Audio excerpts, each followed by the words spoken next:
I'm Shayna Stevenson. I am the VP of Marketing for the New York Liberty. Thank you so much for all of you joining tonight, and welcome to Day 3 of the New York Liberty's Virtual Pride Week experience, sponsored by Resorts World Casino.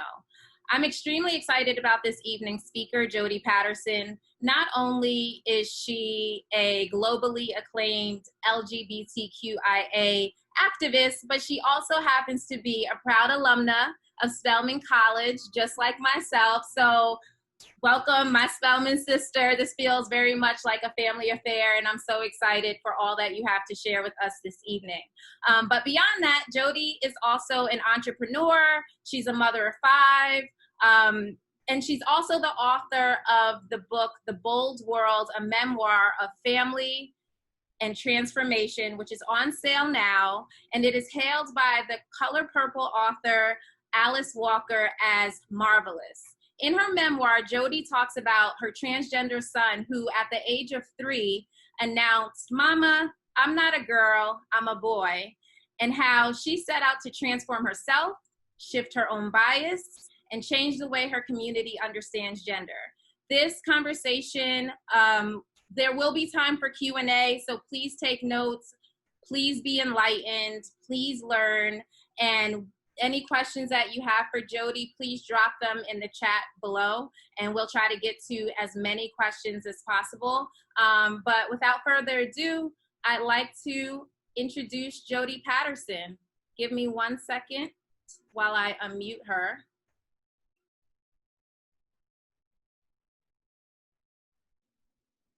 How's that? That's great. Perfect. Okay, you did it.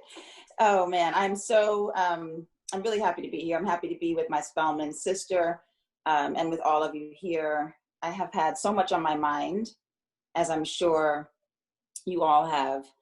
And I'm a writer, and so I've written some things for us today. And I want to just have this, I'm going to share what's on my mind, and then hopefully at the end we can have an open conversation. And I don't want us to hold back on questions and thoughts. So I'm going to be as open as I can with you, and I hope you do the same with me. Revolution and change have always been fundamental elements of Black life, Southern life, women's life, and my life. This month I turned 50, and if I were to articulate this time in my life, I would say that I'm in protest.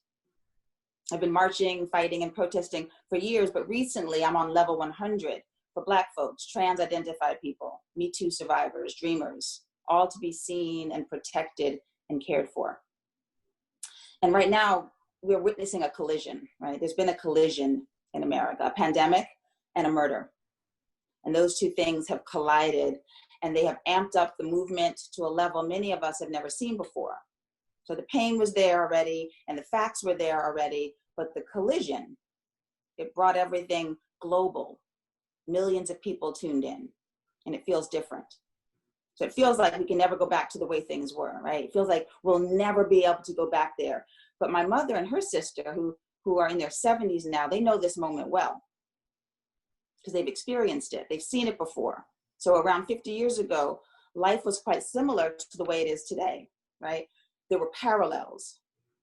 In 1968, King was assassinated, and his murder, and the same thing it's doing now to America, lit us on fire. So in response to his senseless killing, the Black Panthers began their movement, our movement, and it was like nothing we'd ever seen before. There were proud, Black, young, outspoken revolutionaries, young people marching in the streets, and they were calling America on its crimes, right? The Black Panthers, for the first time, there was a group of young Black people calling America out loud for their crimes. Big afros, right? Fist up high. They called out police brutality. They called out racial disparity. They named the poverty in the Black community as a direct and intentional result of white supremacy. We had never heard that before in that way, in that tone. And it wasn't just Black kids protesting, right? White college students also decided to protest. They were fed up too. And white wealthy women like Jane Fonda held gatherings for free Huey P. Newton in their posh penthouses. Huey P. Newton was the incarcerated leader of the Black Panther movement. He'd become a global icon, right? A symbol, a righteous symbol of the unrest between blacks and whites in 1968. And now we see in 2020, race relations feel like on the precipice of change. It feels that way. It feels like we can never go back. Like there's something about to change and we will never go back, right? Doesn't it? But after 1968, there was backlash and there were rollbacks. And once again, LGBTQAI and poor folks and immigrant folks and Black folks are in a precarious and dangerous situation, once again. So what I'm saying is that still in 2020, we don't see each other. We really don't see each other, right? We're blind to the other life. Some of us see others more. So I'd say that marginalized folks, we see the centralized culture, right? Black folks see white folks. We study, we know the language, the customs, we know the physicality, we know the rules, right? But I would say on the flip side, the dominant culture does not know the marginalized culture. Cisgender, straight, heteronormative people like myself, we don't see queer life, gender nonconforming people, trans folks, intersex folks, millions of people we don't see, right? So I knew nothing of that reality just a few years ago until my own child, Penelope, said to me, "Mama, I'm not a girl, I'm a boy." So we need to see people, not for the purpose of fixing people, not for the purpose of a hashtag or a collaboration or a month, but for the purpose of fixing ourselves.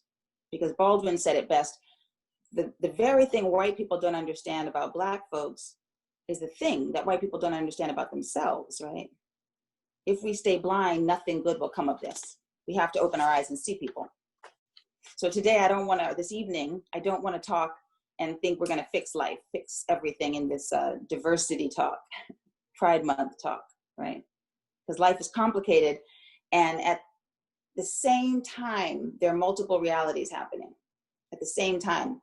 And we won't notice the other reality until the collision happens. I have a funny story to share with you. It was last summer around this exact same time that I was vacationing with my kids. I take them on one vacation a year. We go to the same house. And I always unpack the kitchen first because that's the heart of the house. So I'm unpacking the kitchen. I'm making sure all the food is there and we're putting away our dishes. And I open up the silverware drawer and I find something in the silverware drawer that we left the summer before. And I find, I don't know if you can see it, but our Afro pick. It's an Afro pick. You pick your Afro with it. You do your hair with it. And it was in the silverware drawer. So apparently the family that moved in after us, after the housekeeper came and cleaned the sheets and made the beds and made it nice and neat, they came and I don't think they have Afros, right? Because the Afro pick was in the silverware drawer. It still has, I left it to this day, barbecue sauce on it. The Black Fist of Liberation is melted off. I think they were barbecuing maybe rotisserie chicken with our Afro pick. And I showed this to my kids and they said, Mama, what? They don't know what an Afro pick is? Because in my family, this is a language. This is golden. We collect Afro picks. We use them all the time. So we don't see each other. And only when we're ready, only when the collision happens, only when the collision is so severe that we will see things that we've been blind to for many, many years. COVID collided with the murder of George Floyd. And that collision has helped hold captive the audience of the entire world. I want us to keep our eyes open. So just a few years ago, I was blind to the queer world, right? I wasn't opposed to it, but I wasn't necessarily standing side by side with it either, right? And that became a huge problem because in my house, there was someone that I wasn't fully seeing. So I was raised through the lens of women and Black folk, family, and revolution. Those were my main filters. I've always been told that women are powerful, tenacious, and important, right? That we pull from limitless places, that we make magic wherever we go. And beneath moments of weakness, right, there are these endless reserves of strength. I was told that women have endless reserves of strength. But just a few years ago, right before my kid said those words to me, I wasn't feeling any of those powers. It had become clear to me that women, Black women, do in fact break. Right? The super women, we break. And today I think, many of us might be feeling that same way, just about to break. So at the time I was 43 years old and I was exhausted, run ragged. There were pressures and expectations. Most nights I wasn't sleeping. My head was sort of tossing and turning about what I knew for sure tomorrow would bring. I knew it. And with my grown-up life in full swing, there was really rarely enough time to pause. Right? I had counted it out. Over 25 years, I have moved 18 times, like 18 houses. I've done 2 husbands, 5 children, 9 careers, and countless friendships, right? So I had this schedule and this life that was nonstop. And all I did was I set a goal, and then the bullet just wouldn't stop until I hit the target. That was kind of the approach to life. Just go, go, go, despite the obstacles. And then Penelope, my 3rd child, my determined toddler, was the collision. Penelope's life collided with my life. Right? So let me give you some perspective. My grandmother married 5 times. One man she married twice. She was jailed dozens of times. They nicknamed her Ms. Revolution. She sued hospitals and school boards during the segregated South and won those court cases. Right? She earned her master's and a PhD during an era when they weren't even recognizing a woman's genius. My father founded the first Black brokerage firm on Wall Street because he understood money to be power. My mother opened up a private school in Harlem because she understood education to be power. Right? She went to University of Strasbourg, Harvard, Wesleyan. My Aunt Lerma, she built a life with the musician Gil Scott-Heron, who wrote The Revolution Will Not Be Televised. So Gil and my aunt, they raised my cousin, and they did it without legalities. They did love without legalities. They did it their own way. So I was raised by a lot of people who did life differently. They did it their own way. Come from a long line of people who do things differently. So my own atypical life of moving and moving and moving wasn't surprising to me. My great-great-grandmother taught me self-determination. And that was passed down to all of us. And I was going to pass that down, that idea of self-determination. I was going to pass that down to all of my daughters because I thought, the world needs more strong women. 3 generations later, I birthed Penelope. So my 3rd child, who within the first year turned into a very grumpy, angry, troubled toddler baby, right? So we had nightmares and nail biting until bloody, reoccurring nightmares, uncontrollable crying, anything to the body, any touch, getting dressed it always ended in screaming. Beyond the protest, Penelope became a bully, pushing siblings, pushing kids at the playground. And by the end of the 2nd year of life, just every day was full of fights. I'm a seasoned mom of 5. I'm an entrepreneur. Like, temper tantrums don't bother me. I can work through a temper tantrum, but this was different. Penelope was heavy at almost 3 years old. So we tried everything we could do, especially as a mom. I thought, okay, let me just give more love. Let me give more snuggles. Maybe I didn't read the right books at bedtime. I even thought, okay, this is a dairy allergy. Let me pull out milk, right? If I get the diet clean, Penelope will be fixed. And so we tried to fix. Nothing was helping. Nothing was working. Cutting the hair helped a little bit. I'll say that. Baggy blue jeans helped a little bit, but they weren't really getting at the root of the issue. So still fixing, nothing working. One day I tried something novel, a different approach, and I sat Penelope down. And I said, I just asked a question, actually. I posed a question. I said, baby, why are you so angry? And it was like the $1 million question. Penelope answered, well, Mama, because everyone thinks I'm a girl. And I'm not. I'm a boy. And so my head starts spinning, trying to find something that matches what Penelope has just said. I thought Penelope was going to say, you're stupid, I hate you, you're the worst mom, but I'm not a girl, I'm a boy. And I thought my child was maybe talking about feminism, because that was my lens. I thought, here's a kid who understands already the way in which this world oftentimes favors men. I thought maybe Penelope is choosing tough boy over weak girl. So I said, sure, However you feel is fine. If you want to act like your brothers and you feel like your brothers, go ahead. And Penelope quickly corrected me and said, no, Mama, I don't feel like a boy. I am a boy. I love you, Mama, but I don't want to be you. I want to be Papa. Right? Those words shocked me. I knew that what Penelope was talking about was something much different and deeper than what I knew. So there was a gap between me at 43 and Penelope at 3. Right? And so as you can imagine, I thought I had failed to raise a proud feminist. Penelope was only 3, but that was around the time when my mom was teaching us about the ways that bold women have changed the world. So Shirley Chisholm, Billie Jean King, Nina Simone, Audre Lorde, Dora Welty, Toni Morrison. I mean, these women have changed America, and I knew about them early on in my life. The list of bold women is unforgettable. Penelope's different. Right? Penelope likes basketball and high tops, baggy blue jeans, math, science, getting straight A's. He just was valedictorian of his class, his graduating 8th grade class yesterday. And not that these things are, he also likes his full name, Penelope, right? He likes his full name, Penelope. So not that these are specific to one gender, but these are the things that Penelope has told me he likes, and I have to listen to him. But of course, as a mother, I tried, still tried to change Penelope into the girl, quote unquote, that I thought Penelope should be, right? And I all dressed up in these vintage dresses. I had a whole vision of what I thought Penelope would be.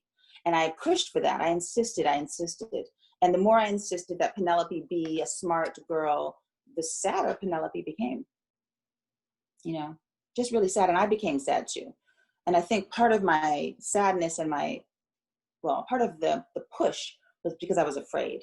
I know that this world is unkind to people who are different, people who don't follow the rules. And we've been America's been divided for centuries on race and love. And I thought that the same America would be divided on my son, a transgender Black boy, with body parts that some people don't understand, right? So over the past 8 years, I've had to reimagine my daughter as my son, right? I had to reimagine.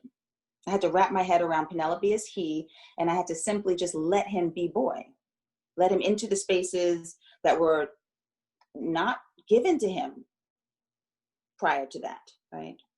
Because although we intellectually understand that we shouldn't raise our children with bias, we do. The bias is there. So we speak sternly to boys, right? I was talking like this to my sons. I think I was talking like that to my husband too. And then we talk sweetly to girls. Our tone changes. We put butterflies on girl diapers and superheroes on boy diapers, right? We let our boys fall down on the court and scrape a knee and, get a little dirty and experience life. And we protect our girls from mean people and bad things and rape culture, right? I'm not saying one is better than the other. I'm just pointing out the difference. The bias is there. How we rate. This is how you put old ideas on new minds. So more background on me. I grew up in the 70s in New York City, and my father raised us to embrace ourselves, 4 girls.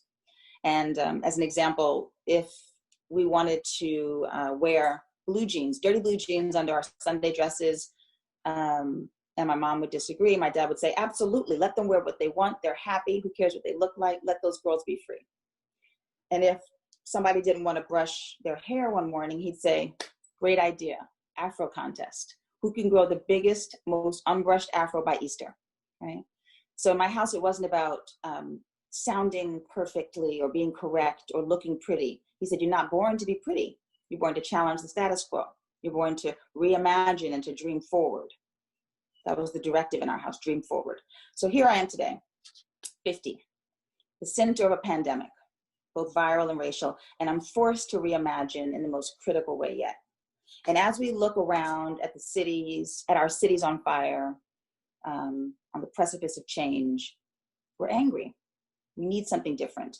We are heavy, just as Penelope was heavy when the world wasn't in his favor. And I want you to think about how you can reimagine, just the way the way I had to, right? I want you today to think about how you can reimagine. I needed to reimagine new space for my child who didn't fit into the space given. As adults, half the time we know the answer, or we think at least we know the shape of the answer, right? We take the subway, we do the work at the office, we know when the coworker goes low, we go high, we know the kid who doesn't want to brush teeth, right? These are pretty like arduous tasks, but they're not surprising. Much of our path is mapped out for us. We're on autopilot up until 4 months ago, right? On autopilot. We could be doing those things a million times over with our eyes closed. But as we see today, life is not just a series of habits and traditions, routines and comforts. At some point, we're gonna be delivered a sinkhole, a fissure. And then we're gonna be forced to deal with it, to handle it. At some point, you'll experience something in your life you're not prepared for. Mama, I'm not a girl, I'm a boy. Sometimes it happens that way, a death, right? Or a breakup, divorce, or a realization that your child is not who you thought, right? Or a pandemic. These moments can insist that we do things differently. No one ever tells us this, but let's be honest, fissures are inevitable. They happen all the time. Carefully plotted lives are uprooted, perfect ideas met by the most unexpected life twists that alter the path. Happy times overlap with traumatic moments. And life, although I believe is good natured, it's not always consistent, definitely not always kind. Life fractures and splits and abruptly transforms into something entirely different many times over. Right? I am a boy. I wasn't prepared for that. I love you, Mama, but I don't want to be you. I want to be Papa. I want a doctor to make me a peanut. Those are the words. So my trans son's reality collided with my cisgender reality. Now, years later, I understand Penelope to be transgender, and I no longer want to fix him. Done with that, right? I want to change myself, my bias. Most importantly, I want to change the way I interact with the world. I want to expand my friend group, something as simple as that. So I looked at my Facebook friends one day and I saw everyone look like me. Pretty much my entire Facebook friend group looked like me, and I thought that was a good thing, right? Black, educated, cisgender, female, with children, above 40. And then I thought about it and I thought, wait a minute. So the world, social media is not the world, but it's the world we want to be, as we want it to be, as we wish it to be. So am I saying that I don't wish anyone in the world to be as my son is? Right? So I had to look at my friend group and revamp that, expand that. Didn't have to leave friends, but I had to expand them. And I've done that same thing with the schools that my children go to and the organizations that I support and the companies that I choose. They all have to be trans-friendly, LGBT supportive, right? This is how we sort of change our footprint. As coworkers, family members, and friends, as leaders, we will need to flip it upside down, completely flip it upside down, because that's the type of change that I'm talking about. That's what's needed for the type of change I'm talking about. I tell you all this, these like sort of personal stories, because to me, the story of trans people is playing out very similarly to the story of Black people, of all marginalized people all over the world, right? That story where some folks try to rewrite the story of others for their own needs, for their own benefits, to serve their own needs. As a mother of a trans Black boy, I've witnessed multiple levels of hatred, like multiple levels. In one sense, his Blackness and then his trans identity, both of those two things are held against his humanity. So when my son steps out of the safety of my house and into the world on these streets, many people are confused just by his nature, right? Like, remember, he's a 12-year-old kid, a straight A kid, and they're confused by him, and they're nervous, and they're afraid, and they pathologize all these ideas about what he's going to do. They see him as a threat. And they see not only Penelope, who's 12, but millions of people, millions of trans identified people as a threat. They tried to erase my son by laws and rollbacks. They tried to put him in his place aggressively by force. And they tried to remove him from society by embarrassing him. I see it. Like, I'm keen on it. I see it. As a mother, I can't let that happen. In a time when our president is waging and encouraging transphobia and violence against Black folks, it is my job to front load mothering into everything I do, right? To front load mothering into everything I do, to bring the values and the strategies my mother taught me, where no child is lost, where we succeed against the odds, where Black excellence is the norm. This concept of unity and perseverance is what my mother taught me. What I know is this: now is the time to define ourselves, to tell our own stories. Because if we don't tell our narrative, someone else will, and it'll be all wrong. They'll tell it all wrong. As social architects and leaders in our industry, we have the unique opportunity to expand our collective vision and to change life. And I'm asking that of you. I'm asking that of you to really change the narrative, to redefine and reimagine. And first, I'm asking you to reimagine you in the deepest way, in the widest sense possible. Reimagine yourself, because we're not here to be pretty. We're here to change and to transition. That's the journey of the modern day revolutionary, right? That's what we are. The culture I'm interested in cultivating, and the one that I really hope that you help form with me, has nothing to do with surface beauty. It has nothing to do with the body or how we present. It only has to do with the brain and the soul, right? How we observe and listen and absorb, and how we're flexible, mentally flexible. That's what I'm talking about. And so it needs to be our mission as culture shifters to steadily undo all the stereotypes that have been fed to us, the ways that we expect ourselves and others to behave, that tell us what we should and shouldn't do. I want us to dismantle any idea of an ideal woman, man, child, like human, right? Let's just take that all away, dismantle that. We have to mantra what we believe in. And I would stand in front of the mirror and I'd mantra, Penelope boy, Penelope boy, Penelope boy. Because I had to get my mouth and my brain and my heart all in sync, and I had to practice it and mantra it. I wanted it, but I had to train myself. And so I would slowly rejigger my mind, rejigger the brain. The brain is malleable, by the way, right? So reimagining anything, it's difficult, like a culture, a gender, an identity, like a career, just as difficult. These things that we want to reimagine, they're difficult, not impossible. And the way we can do it is through mental dexterity. I've been thinking about this a lot, like how do we shift? We all want to shift, how do we shift? Mental dexterity, right? So this is how we do it in my house. I have something called the lab, where we lab out big ideas.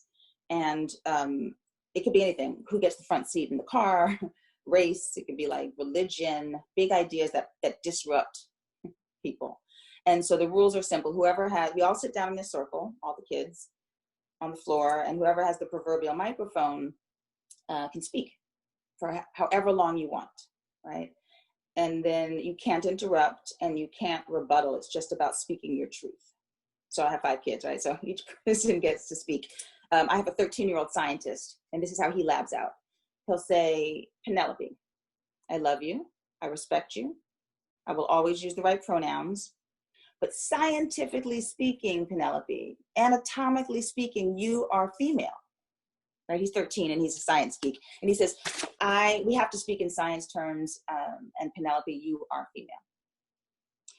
And this is hard to hear because, well, for one, I know that the science that he is relating to at 13 is faulty. There is science to prove gender fluidity and gender diversity. But I'm gonna let him rock out with that. And he's gonna come into his own. So he says, the science says that Penelope is female. Now it's Penelope's turn. And Penelope says, well, look, it's not all about science. I'm here. Therefore, I've proven it. There's no discussion about it. It's not an opinion. I'm here. I'm trans.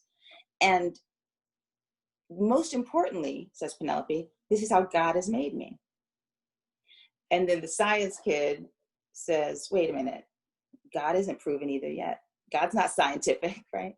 I don't believe in God either. So this has been going on, this conversation that starts around gender and then bleeds into religion, has been going on for 10 years.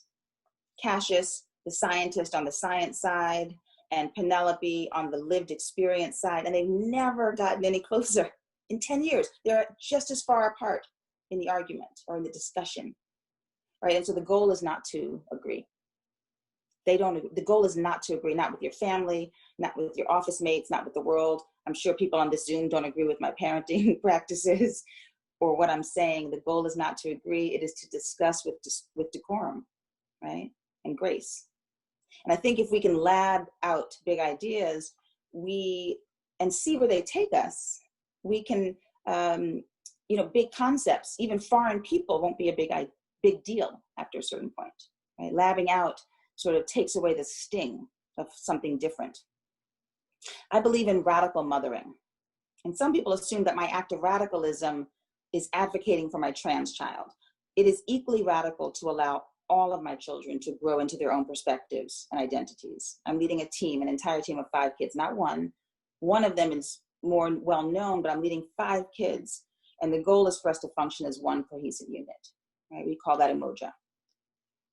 Not everyone in this room agrees with what I'm saying, but if we can lab it out, we'll be better off, right? Big ideas, no big deal. Here's a big concept. We are non-binary. We're non-binary. The trees can't be described as either tall or short. The ocean isn't deep or shallow. Birds aren't fluffy or sleek. Nothing in nature is one of 2 choices, right? Not human, not bird, not ocean. We are limitless. There's too many, we need too much vocabulary to describe us. We cannot limit ourselves to be one of 2 things. We want to be limitless. As a woman, in my quest for being limitless, I've been pulled in many different directions, right? By children and husbands, by love and loss, by ideas, by work. I enjoy the pull. It's pulled me all over the world sometimes, and that pull has made me pretty confident. I can stand here and talk to you about tough topics, personal topics, but that pull has also been very strong sometimes. It's pulled me almost off of my center, like pulled me apart to the point where I don't want to get out of bed sometimes, right? I feel like right now, in this moment, like today, I feel that way. I don't want to get out of bed sometimes. Like cultural norms are pulling me. Toxic male energy, xenophobia, transphobia, white privilege, white supremacy. These things are pulling me, and I think pulling a lot of us to the point where we just don't want to get out of bed. And that's when we have to go back in this concept of reimagining, right? So I've had to take a long, deep breath every morning and reimagine myself. And I've been doing that as king. I've been reimagining myself as king. And my boys, they say, Mama, you can't be king, you're queen, you're girl. Girls are queens. I say, no, I'm king, not over you or over this or over that, but I'm king of myself. This vagina, this body, this brain, this heart, this whole thing is mine. I'm king of this. And they say, no, you're queen.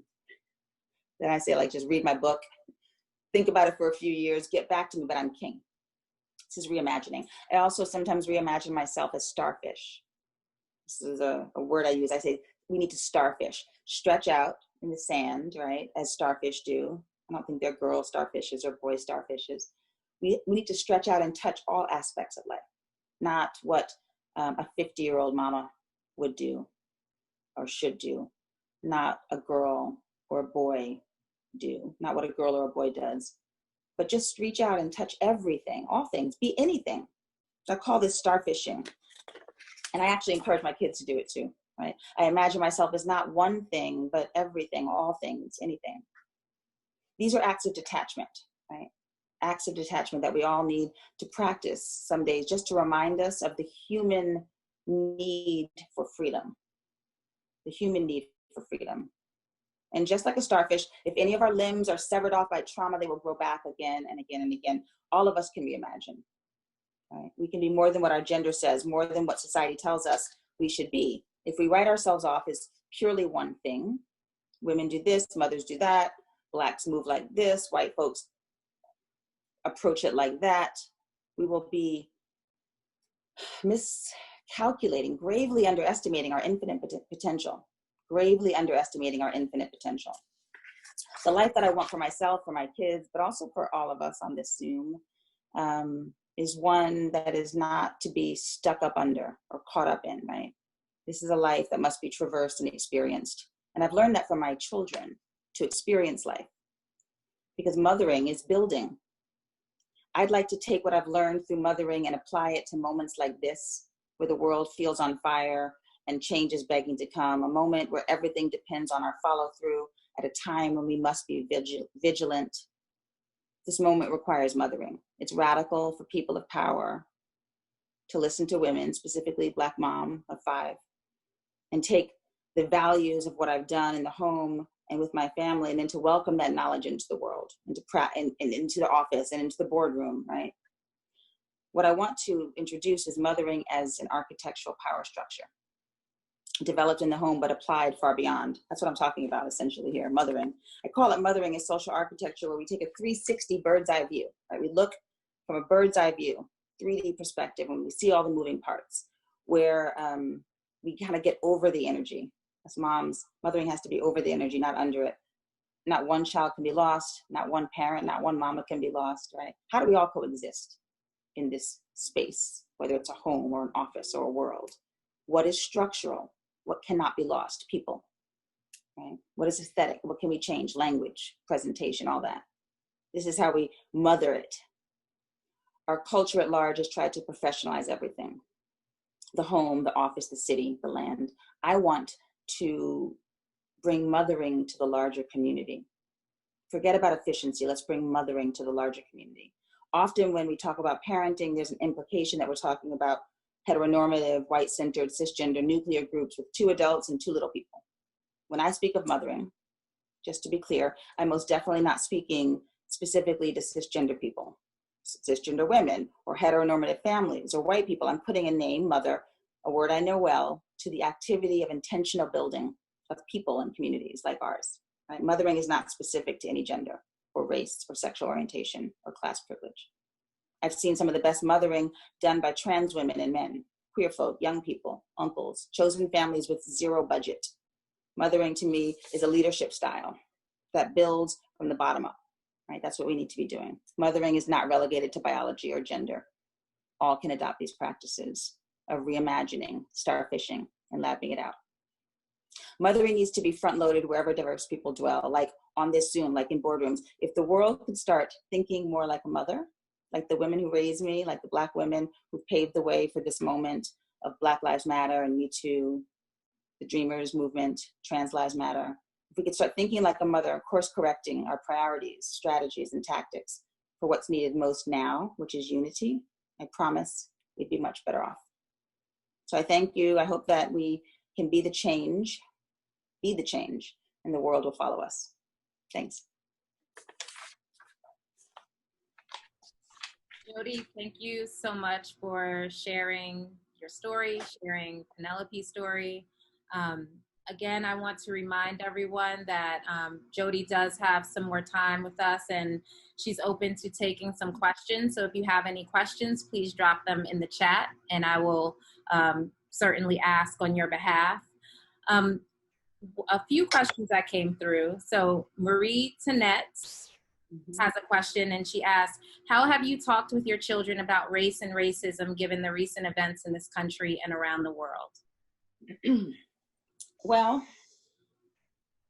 I have approached it similar to the way we approach this virus, COVID, right? When I actually was in the hospital with, I was COVID positive, the 3rd COVID case in the state of Nevada. And I was inundated with it, but then we all have been thinking about like how to deal with this virus. And I've been comparing racism to a virus, right? And I thought, okay, dose and environment. How do we fortify our children from racism so that they don't get just eaten up by it? Dose and environment. So we talk at the dinner table. I give doses of reality. I don't water it down. I may show a video. I say it like it is happening, but I give a small dose, right? So that it's not overloaded, a small dose. And I do it at the dinner table or an environment that is loving and protected so that they can absorb it without being eaten up by it. So a lot of people, moms wonder, how do we do this? How do we educate our kids without it being too much? And it's like how a vaccination is supposed to work. Dose, right? And I think I also, when I talk to them about racism or transphobia, I don't point the finger and say, this is about you, right? Pernell, you're trans, and transphobia, it means the world is angry with you or scared of you. I pull back and I get over it. I try to bring us all above the energy. So I think it's important for us to kind of take our children when we talk to them about racism and transphobia and xenophobia, is to pull up above the energy, right? So that we can have this bird's eye view, because the real learning comes when you're not so entrenched. You got to get up over it.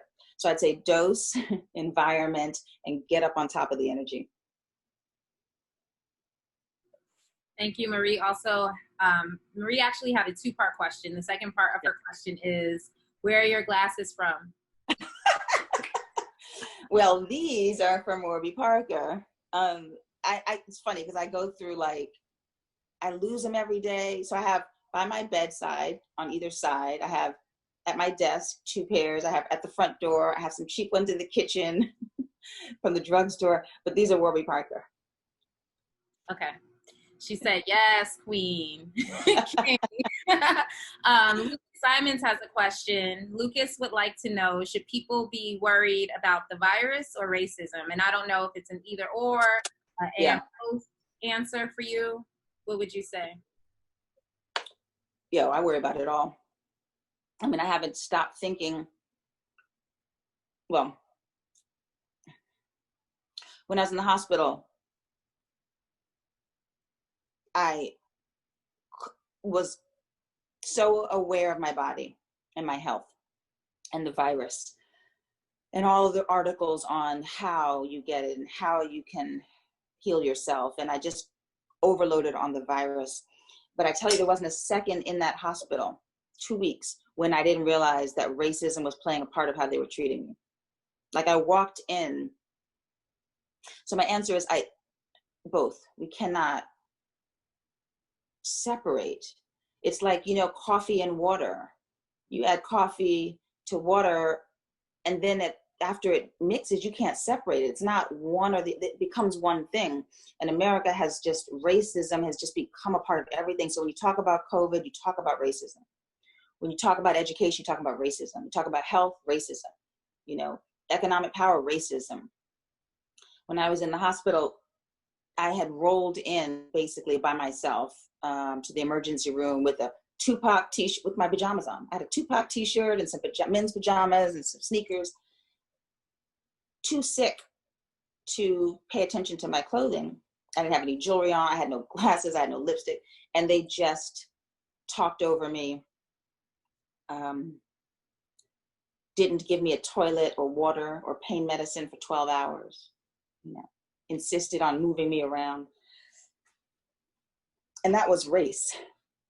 So in the process of dealing with my COVID virus, they were, even before that, dealing with my race, right? Sojourner Truth, Ain't I a Woman? This is when we talk about intersectionality, it is when all of these things for Black women in particular, but also now for multiple people, but when the Black woman's identities hit that point where it supersedes your humanity. That's what intersectionality is about. The term was coined by Kimberly Crenshaw, a historian, but even before her, she's a Black woman, even before her, Sojourner Truth talked about, ain't I a woman? My Blackness, does that really supersede my humanity? So I think we got to talk about and think about race from a radical perspective, with get at the issue, and then also COVID, and then also dinner, right? Thank you for that.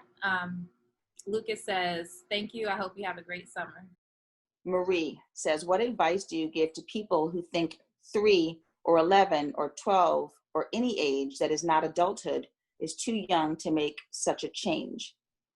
Marie, I just want to make sure that, are we talking about the change in terms of, we're talking about with my son who's trans? I'm assuming that that's the change. Yes. Okay. So here's where we, Shana, are you back? I'm back. Okay. Let me answer this question, but I'm happy you're back. So a lot of people, I've heard that question before, like, how does a 3-year-old know who that 3-year-old is? Right. A lot of parents have said, look, in my family, I've read these comments a million times over. In my family, you know, a child only barely picks the bedtime story. How the hell are you going to let your child pick her gender, right? And so my question rolls back to that person. Well, when did you know you were a woman? Like when tell me the exact moment that you knew you were a woman, because I just knew I was a girl. I knew I wanted to be a woman when I grew up, and I knew I was a girl. And I tell you today, if my uterus were removed or my breasts were removed, I would still be a woman. I can't tell you exactly how. I just know it. It's a brain function, right? And so I took that. I said, well, if someone is asking me, how does the child know at 3? I have to ask myself, well, how do I know at 50? It's brain function. Turns out when you do the research, gender is actually a brain function. It's in the brain. It's not in your fallopian tubes. It's not in your vagina.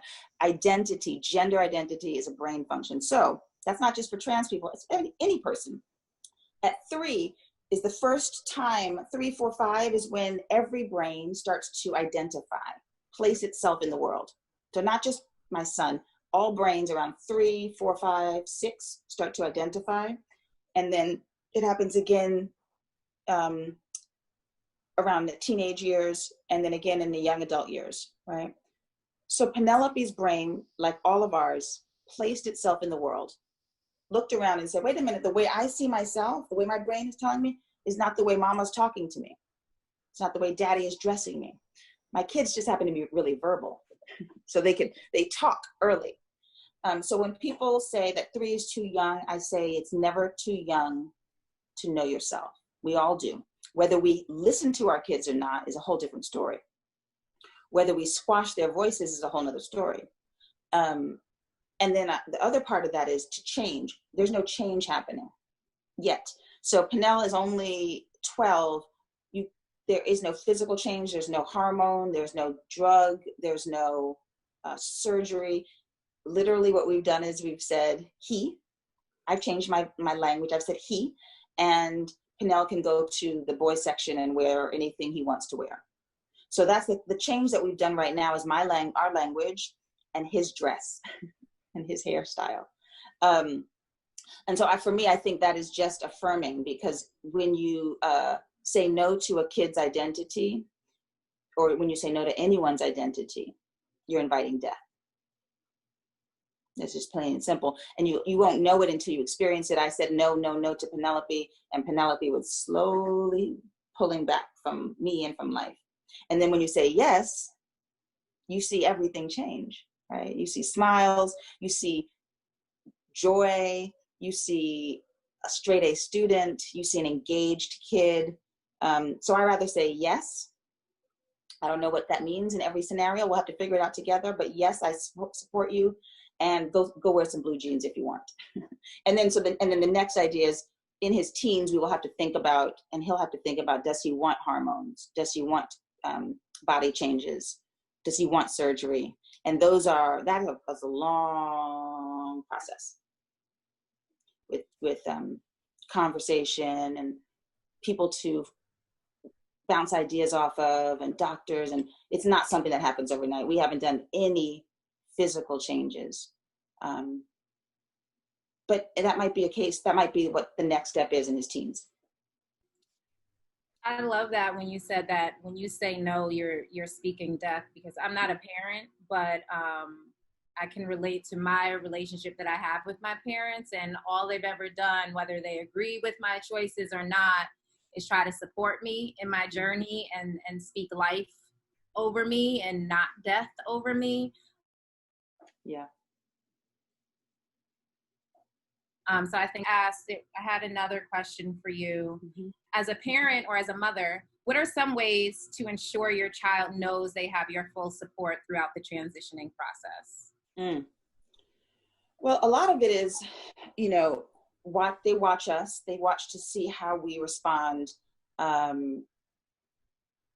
in small moments at the dinner table, with family members, at school, with the school principal. And these are moments that are extremely nerve-wracking for a mom. You know how nerve-wracking it is when your kid is acting up on the grocery line, on the line at the grocery store, and everyone's looking at you like, what are you going to do? How are you going to handle your kid? You're going to let your kid talk to you like that?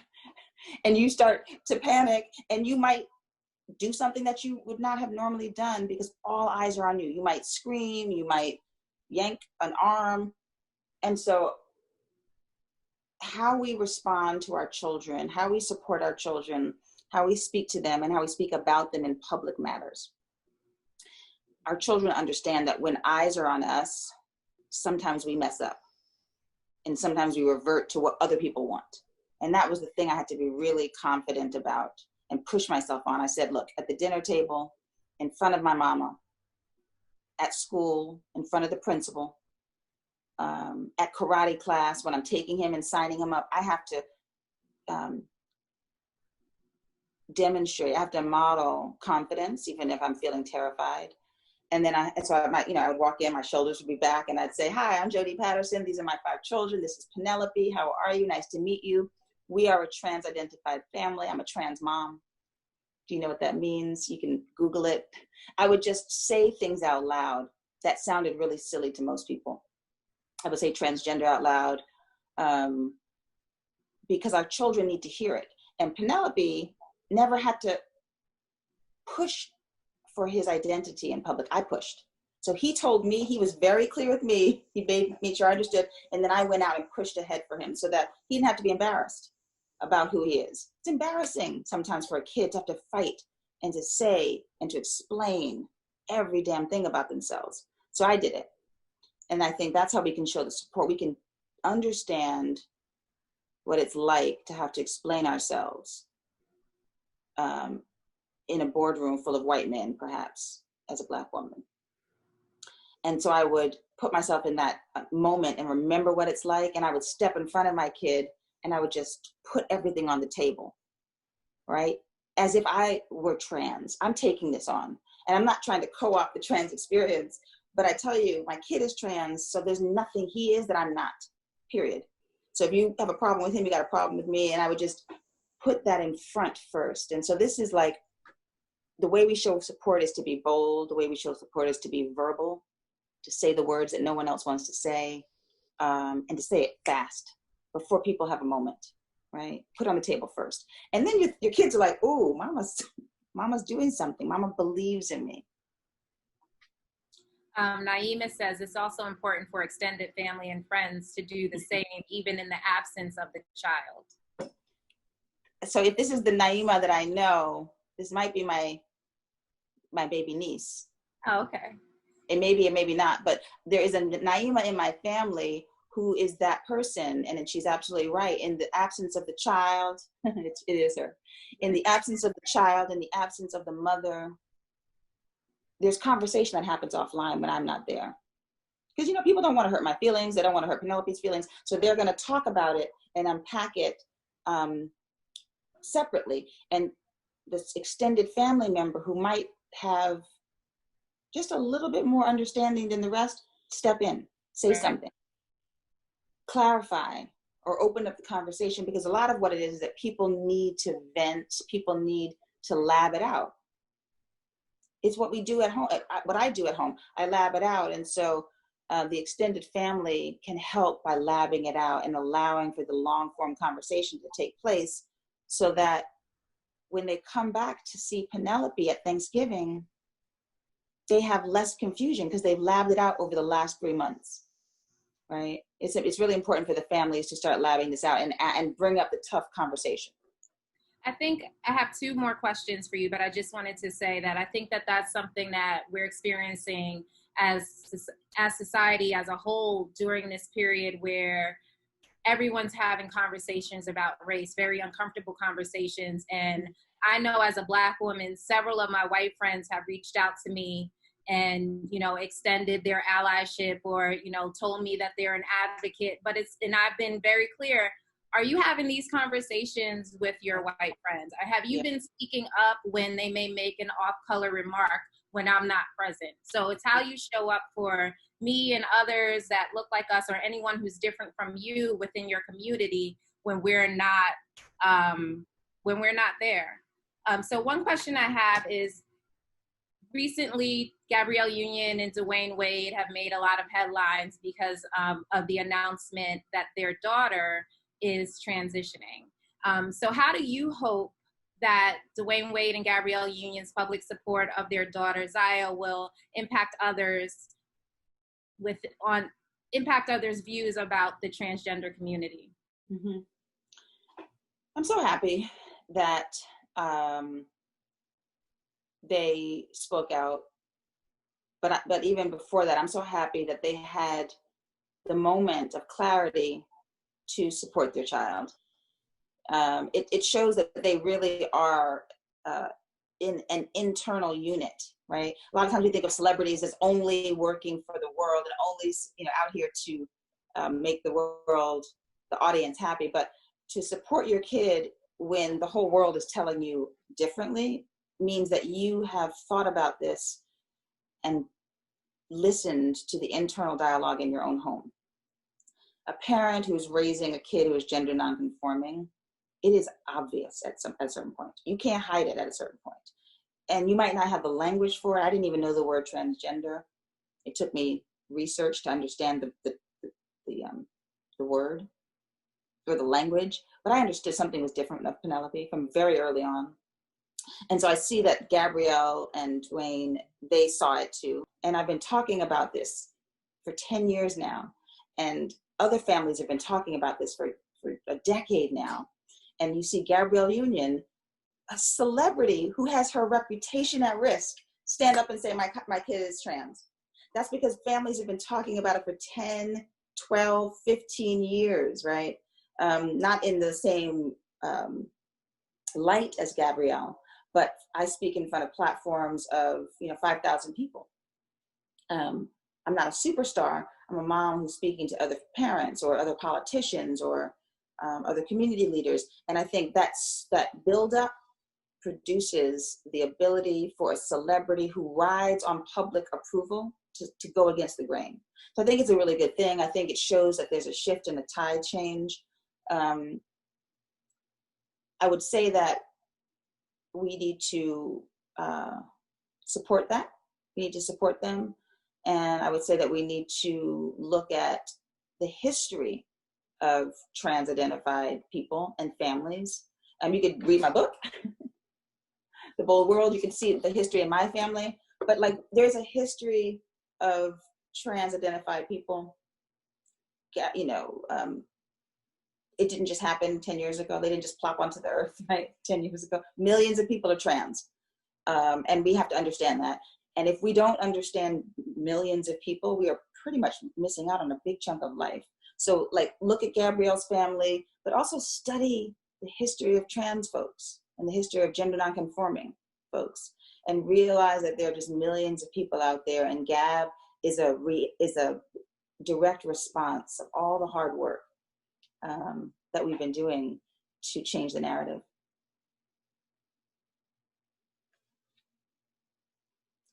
You're muted.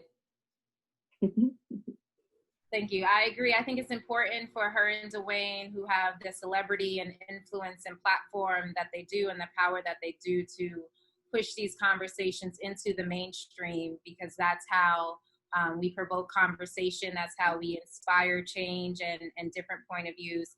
My final question for you is centered around your advice for young adults. So this is a contrast to our previous question. What's your advice to young adults who are transitioning or identify within the LGBTQ+ community, but don't have the immediate support of their family? Yeah, we have to find community. That is essential. If I weren't there for Penelope would have had to find someone to develop community with, right? If you don't have one person, it's really hard to succeed. And so a lot of teens I see and a lot of young adults I see don't have one person in their family. You have to go out and find new family. You might keep your biological family if that's the choice, but you have to find chosen family. It could be one person, it could be a group of people. The organizations, what I did, because I didn't have community either. I didn't have some other moms who were raising trans kids that I knew of. So I went to PFLAG, which is an organization, PFLAG. That took me to the Gender and Family Project. That took me to the Human Rights Campaign. So these are 3 organizations, and they actually have peer groups and they have parent groups, and they're national divisions. So you have to, young people, you have to find community. That is your job. And I know it's going to be hard because you feel like this big, you know, secret perhaps, or you feel like the entire world is against you. So like they're moms that are here to support you, and they're people and their organizations that are here to support you. We got to find our community. And again, PFLAG, Gender and Family Project, and the Human Rights Campaign. I'm actually the elected chair of the board of the Human Rights Campaign, and it's our largest LGBT organization in the world. We've got 3.3 million members, and you know, places throughout the country where where our children and our young adults can find community. It is like a click away. You really can just Google it. Like, it's like one of those things you're like, okay, how am I going to change my concept on gender? Or how am I going to find a community of folks that support me? You can actually Google that and get real results. And of course, the learning doesn't stop after you've Googled it, but that's a great place to find your local peer groups. Peer groups changed it for me and my family. Penelope's best friends have come from some of those peer groups. And a lot of my work, my whole like direction in life has come from those parent peer groups. So I say find community, GFP, HRC, and PFLAG. Thank you for sharing those resources. I'm done with questions. This has been wonderful. I'm sure a lot of people have learned.